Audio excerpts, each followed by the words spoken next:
कहानी की शुरुआत रूस की एक जेल से होती है, जहां लंबे बाल और घनी दाढ़ी वाला एक आदमी दिखाई देता है जिसका नाम यूरी बॉयका है। कभी दुनिया का एक महान और खतरनाक फाइटर माना जाने वाला बॉयका अब जेल में एक साधारण कैदी की तरह जीवन बिता रहा है। जो इंसान कभी रिंग में उतरते ही अपने विरोधियों के दिल में डर पैदा कर देता था, वही आज जेल के टॉयलेट का फर्श साफ करने का काम कर रहा है। एक भयानक लड़ाई में उसका पैर बुरी तरह घायल हो गया था, जिसके बाद उसे हार का सामना करना पड़ा। उस हार के साथ उसने अपनी पहचान, शोहरत और सम्मान भी खो दिया। दूसरी तरफ एक फाइटिंग प्रतियोगिता चल रही होती है। वहां उस प्रतियोगिता के आयोजक गागा के सबसे ताकतवर फाइटर साइकोप की एक दूसरे फाइटर के साथ लड़ाई हो रही थी और बाकी सभी लोग उस मुकाबले का आनंद ले रहे थे। लड़ाई खत्म होने के बाद गागा बॉयका के पास आता है और कहता है, एक समय था जब मैंने तुम्हारी वजह से बहुत पैसा कमाया था, इसलिए मैं तुम्हें एक मौका देना चाहता हूँ। मैं तुम्हें एक दूसरी जेल में भेज सकता हूँ जहाँ तुम लाइब्रेरी में काम करोगे। लेकिन बॉयका कहता है कि उसे इन सब चीजों की कोई जरूरत नहीं है। वह साइकोप से लड़ना चाहता है और उसे हराकर अपना खोया हुआ सम्मान वापस पाना चाहता है। गागा जवाब देता है यह संभव नहीं है और वहां से चला जाता है। इसके बाद बॉयका सबकी नजरों से छिपकर अपनी तैयारी जारी रखता है। हर दिन कड़ी मेहनत, लगातार अभ्यास और अपने आत्मविश्वास के दम पर वह धीरे धीरे अपनी खोई हुई ताकत वापस हासिल कर लेता है। इसी बीच कैदियों के लिए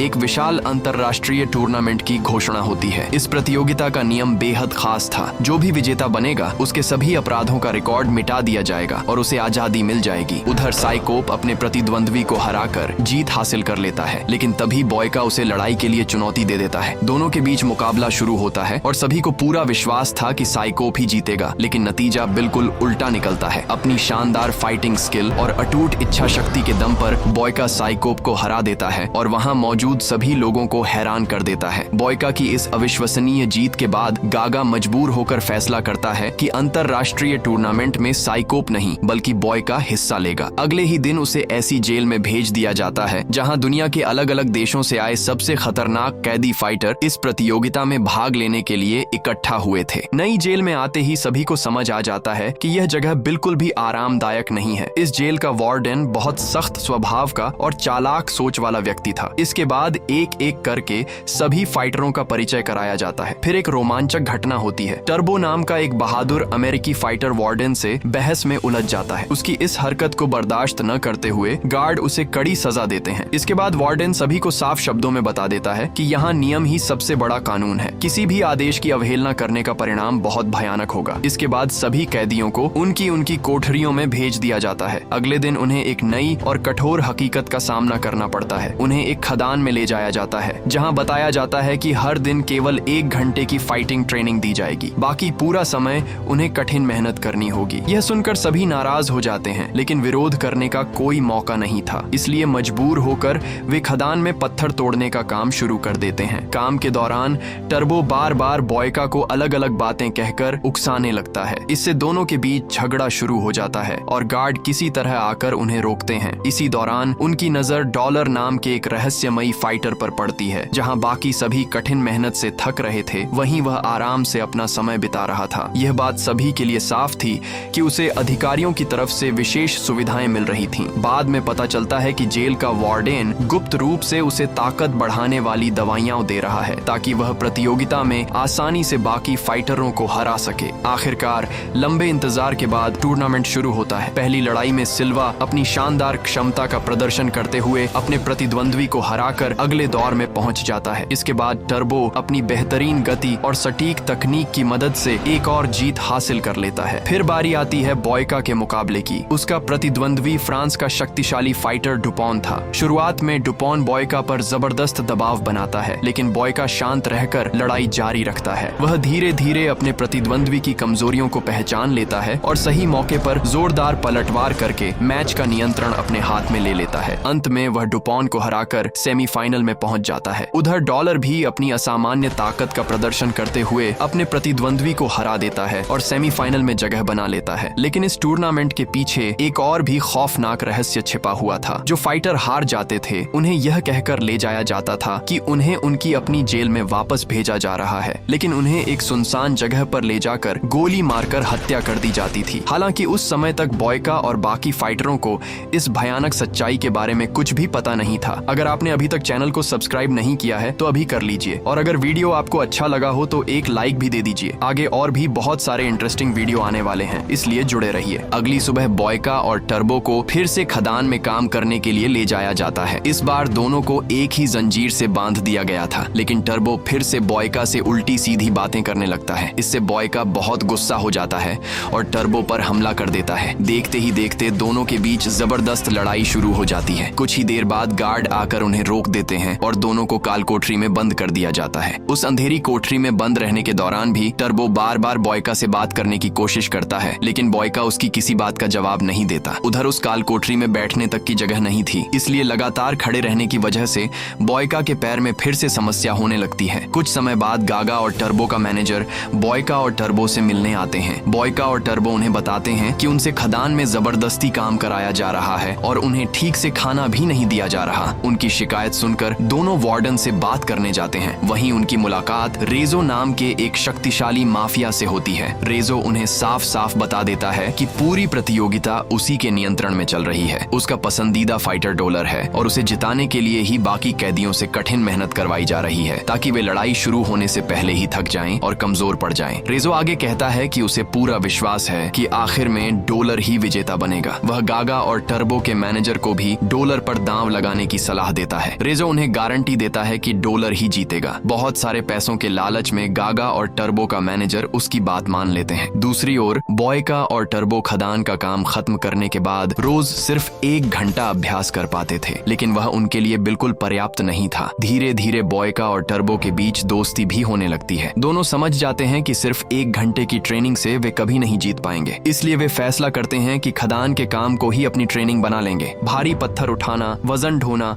और कठिन मेहनत करना, इन सबको वे अपने अभ्यास का हिस्सा बना लेते हैं। हर दिन वे खुद को पहले से ज्यादा मजबूत बनाने की कोशिश करते रहते हैं। एक दिन अभ्यास के दौरान बॉयका के पुराने घुटने का दर्द फिर से लौट आता है। टर्बो ये बात देख लेता है और उसे कुछ जड़ी बूटियां देता है। वह कहता है कि इन्हें इस्तेमाल करने से दर्द कम हो जाएगा। इसके बाद दोनों की दोस्ती और भी गहरी हो जाती है। एक दिन बॉयका टर्बो की छाती पर बना टैटू देखता है। पूछने पर टर्बो बताता है कि यह टैटू उसने अपनी पत्नी और बेटी की याद में बनवाया है। वह कई सालों से जेल में बंद है। जब उसने अपनी बेटी को आखिरी बार देखा था तब उसकी उम्र सिर्फ 4 हफ्ते थी। टर्बो कहता है कि अपने परिवार के लिए ही वह यह लड़ाई जीतना चाहता है और जेल से बाहर निकलना चाहता है। टर्बो की बातें सुनकर बॉयका कुछ देर के लिए खामोश हो जाता है। फिर टर्बो उससे पूछता है, तुम यहाँ से बाहर क्यों निकलना चाहते हो? जवाब में बॉयका कहता है, ईश्वर ने मुझे एक सुपर पावर दी है। मैं जानता हूँ कि मैं दुनिया का सबसे बेहतरीन फाइटर हूँ और मैं चाहता हूँ कि पूरी दुनिया भी यह बात जाने। देखते ही देखते सेमीफाइनल का दिन आ जाता है। पहली भिड़ंत बॉयका और सिल्वा के बीच होती है। सिल्वा बेहद तेज और फुर्तीला फाइटर था। घंटी बजते ही मुकाबला शुरू हो जाता है। सिल्वा के वार इतने तेज थे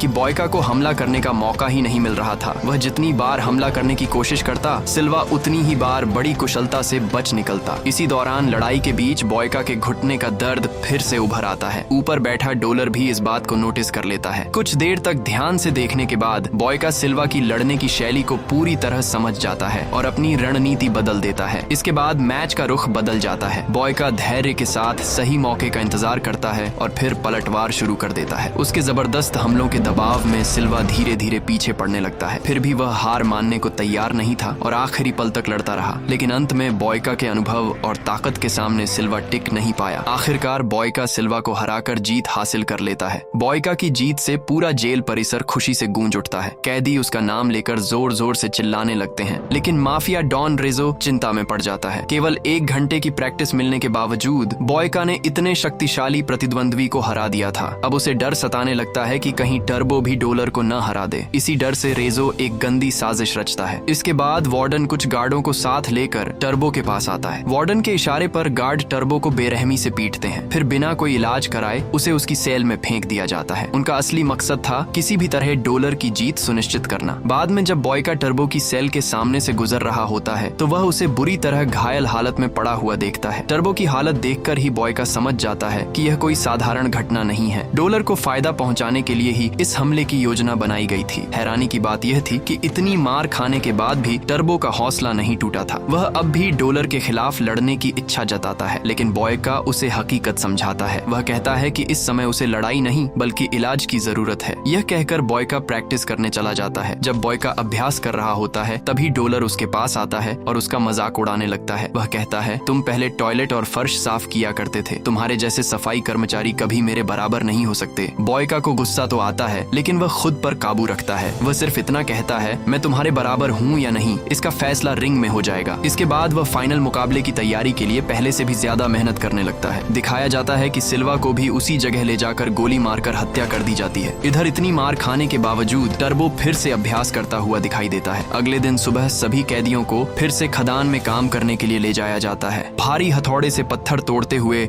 बॉयका टर्बो से बात करना शुरू करता है। बॉयका कहता है, तुमने सैन्य प्रशिक्षण लिया है इसलिए तुम इस जंगल में जिंदा रह सकते हो। तुम्हें यहाँ से भागना होगा, नहीं तो ये लोग तुम्हें जिंदा नहीं छोड़ेंगे। लेकिन टर्बो सिर हिला देता है। उसे विश्वास था कि चाहे वह कितना भी कमजोर क्यों ना हो जाए, वह अब भी डॉलर को हरा सकता है। वह दृढ़ आवाज में कहता है कि डर कर भाग जाना उसकी फितरत नहीं है। तभी पास में काम कर रहा एक बुजुर्ग कैदी उन्हें चेतावनी देता है। वह बताता है कि हारने वाले फाइटर्स को किसी दूसरी जेल में भेज दिया जाता है। यह बात पूरी तरह झूठ है। असल में उन्हें चुपचाप कहीं और ले जाकर मार दिया जाता है ताकि सच्चाई कभी सामने न आ सके। ये सुनकर टर्बो भी काफी डर जाता है। आखिरकार उसे समझ में आ जाता है कि किसी भी तरह उसे अपने परिवार के लिए यहाँ से भागना होगा। इसके बाद मौका देखकर बॉयका हथौड़े से उनकी बेड़ियां तोड़ने की कोशिश करता है, लेकिन बेड़ियां तोड़ने की कोशिश में उल्टा हथौड़ा ही टूट जाता है। दुर्भाग्य से एक गार्ड यह सब देख लेता है। अगले ही पल सभी गार्ड दौड़कर वहां आ जाते हैं और दोनों को घेर लेते हैं। इसके बाद जबरदस्त लड़ाई शुरू हो जाती है। गार्डों के साथ बॉयका और टर्बो की भिड़ंत होने लगती है। लड़ाई के दौरान बॉयका एक गार्ड से चाबी छीन लेता है और टर्बो की बेड़ियां खोल देता है। बाकी कैदी भी टर्बो को भागने में मदद करते हैं। टर्बो के भाग जाने के बाद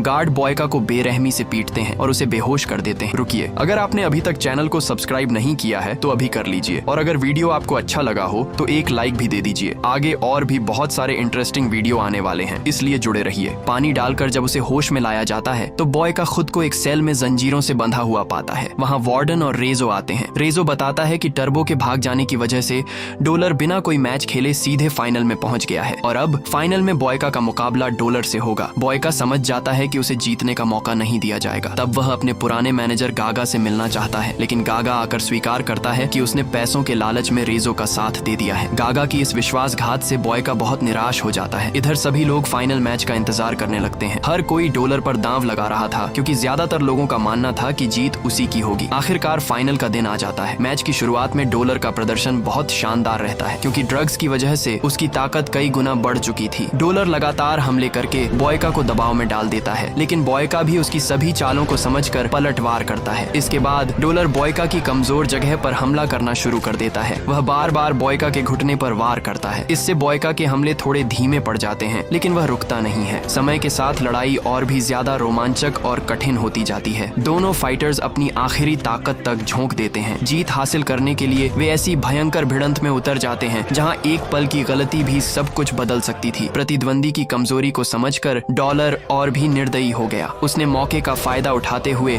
लगातार कई शक्तिशाली वार किए। आखिरकार डॉलर की एक भयानक किक बॉयका को रिंग के बाहर जा गिराती है। ज्यादातर लोगों को लगा कि यहीं बॉयका का सफर खत्म हो गया। रेफरी ने गिनती शुरू कर दी, लेकिन बॉयका किसी भी तरह खड़ा नहीं हो पा रहा था। जमीन पर पड़े हुए बॉयका की आंखों के सामने उसके अतीत की कई यादें तैरने लगीं। अपमान, दर्द और संघर्ष से भरे वे दिन उसे याद दिलाने लगे कि वह कितनी मुश्किलों को पार करके आज यहाँ तक पहुँचा है। उसे एहसास हुआ कि अगर वह अब हार मान लेता है तो उसकी सारी लड़ाई और मेहनत बेकार हो जाएगी। अचानक उसके भीतर एक नया जुनून जाग उठा। उसने अपने घायल घुटने को कसकर बांधा और उठने की कोशिश की। असहनीय दर्द के बावजूद बॉयका फिर से रिंग की ओर बढ़ने लगा। उसे वापस आते देख पूरा एरिना हैरानी से स्तब्ध रह गया। किसी ने भी ऐसे दृश्य की कल्पना नहीं की थी। मुकाबला दोबारा शुरू होते ही मानो एक नया बॉयका दिखाई देने लगा। उसकी थकान और कमजोरी का कहीं कोई निशान नहीं था। वह बेहद धैर्य और शानदार रणनीति के साथ डॉलर के हर हमले का जवाब देने लगा। धीरे धीरे मुकाबले का नियंत्रण बॉयका के हाथ में आने लगा। चारों ओर से लोग बॉयका का नाम लेकर जोर जोर से चिल्लाने लगे। उनका समर्थन मानो उसे और भी ताकत दे रहा था। दूसरी ओर डॉलर लगातार दबाव में आता जा रहा था। स्थिति को संभालने के लिए उसने आखिरी बार अपनी पूरी ताकत के साथ हमला करने की कोशिश की, लेकिन बॉयका पूरी तरह तैयार था। सही समय पर पलटवार करते हुए